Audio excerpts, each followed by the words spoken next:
नमस्कार दर्शकों, impact live देख रहे हैं आप। आपके साथ मैं हूं सृष्टि गुप्ता। तो चलिए सुनते हैं आज दिन भर की 20 बड़ी खबरें। जम्मू में बिना किसी गठबंधन के चुनाव लड़ेगी बीजेपी।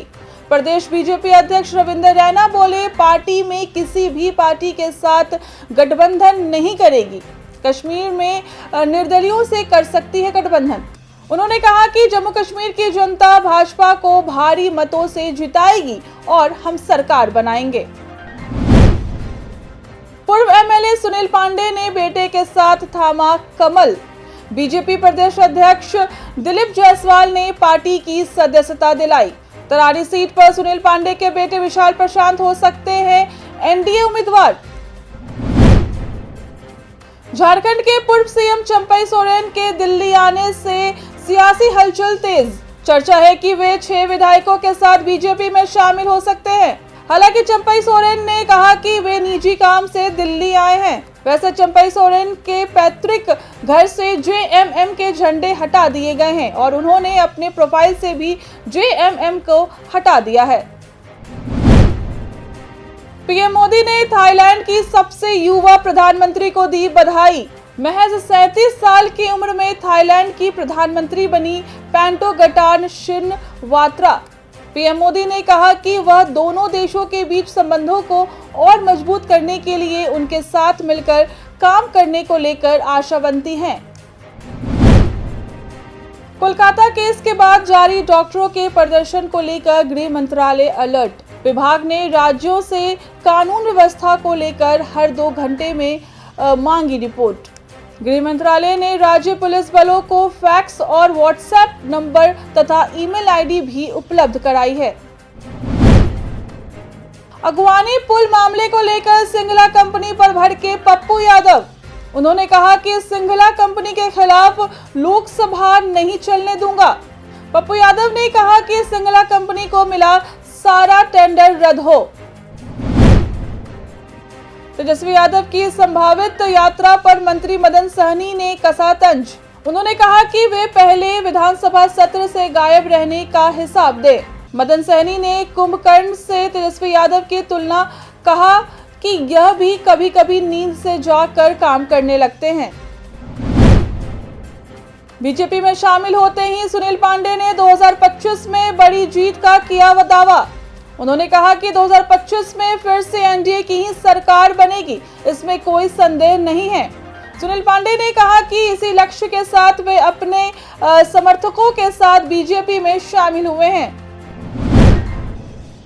तेजस्वी यादव ने 87 मामलों का जिक्र कर नीतीश सरकार पर बोला हमला। उन्होंने एक्स पर लिखा कि बीजेपी शासित डबल इंजन सरकार में बिहार में troubling crime record. Tejashwi Yadav ने लिखा कि क्या आपने सीएम नीतीश कुमार को रिकॉर्ड तोड़ अपराध, अनियंत्रित भ्रष्टाचार तथा बिहार में प्रतिदिन गिरती सैकड़ों लाशों और ढहते पुलों पर बोलते सुना है? तेजस्वी यादव की क्राइम बुलेटिन पर दिलीप जायसवाल ने किया पलटवार।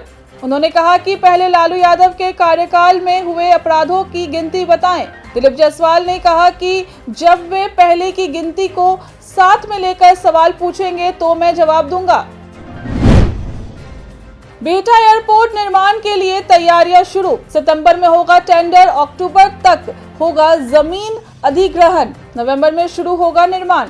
वर्ष 2027 के अंत तक इसे पूरा कर लेने की तैयारी है। गायक उदित नारायण ने सीएम नीतीश को बताया बिहार का गांधी। उन्होंने कहा कि सीएम नीतीश अच्छा काम कर रहे हैं और आगे भी बहुत अच्छा करेंगे। यूपीएससी द्वारा जारी विज्ञापन पर लालू यादव ने मोदी सरकार को घेरा। उन्होंने कहा कि वो केंद्र सरकार की नागपुरिया मॉडल नहीं चलने देंगे। राजद सुप्रीमो ने कहा कि एनडीए के लोग वंचितों के अधिकारों पर डाका डाल रहे हैं। गंगा समेत बिहार की अधिकतर नदियों का पानी नहाने लायक भी नहीं। केंद्रीय प्रदूषण नियंत्रण बोर्ड ने किया खुलासा। एनजीटी ने कहा कि एक तरफ बिहार में नदियों का प्रदूषण बढ़ रहा है और दूसरी तरफ 8 राज्यों में सीवेज शोधन का पर्याप्त इंतजाम नहीं है। इसके बावजूद राष्ट्रीय स्वच्छ गंगा मिशन ने अफसरों पर कार्रवाई नहीं की।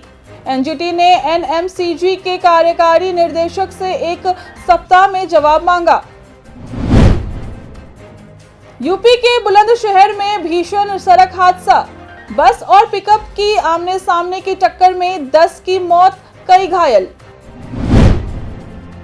जहानाबाद में वानावर हादसे को लेकर हुआ बड़ा एक्शन, थानेदार और सिपाही समेत 11 सस्पेंड, 48 और अधिकारियों की नौकरी पर लटकी तलवार।